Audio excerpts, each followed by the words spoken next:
This is the first Green by-election win ever. And they didn't just win on a narrow split vote. They got 41% of the vote. And this comes on the back of the fact that since shortly before Zach Pelensky became the leader, the party was running at about 8% in the opinion polls. They're now at 14%. So again, it seems to be part of a wider piece, and even the details part of a wider piece. I mean, it's the first time that a party that's winning an election actually suffers major double-digit falls of support in a whole category of constituencies. What we saw in Gorton and Denton was that pattern just being exaggerated further. In other words, however you look at it, it looks different.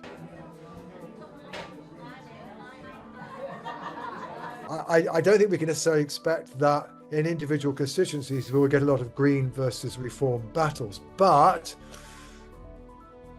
what does now seem not unlikely is that there will be plenty of places where Reform or the Greens are significant players. So, for example, if we take Wales, it looks as though Reform will be first or second. In Scotland, it looks as though Reform have a good chance of being second.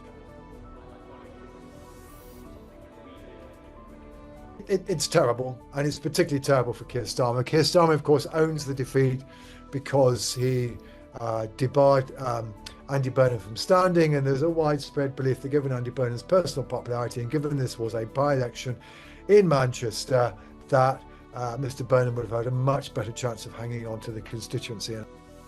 Go back a bit further, even in 2019, before Labour started losing ground amongst the Muslim community, Labour were getting 66% of the vote in this constituency. This is an area where historically, I mean, to kind of put it poetically, the Labour vote was weighed rather than counted. Right? It was just so dominant, and it's gone. Okay, I mean, it really is.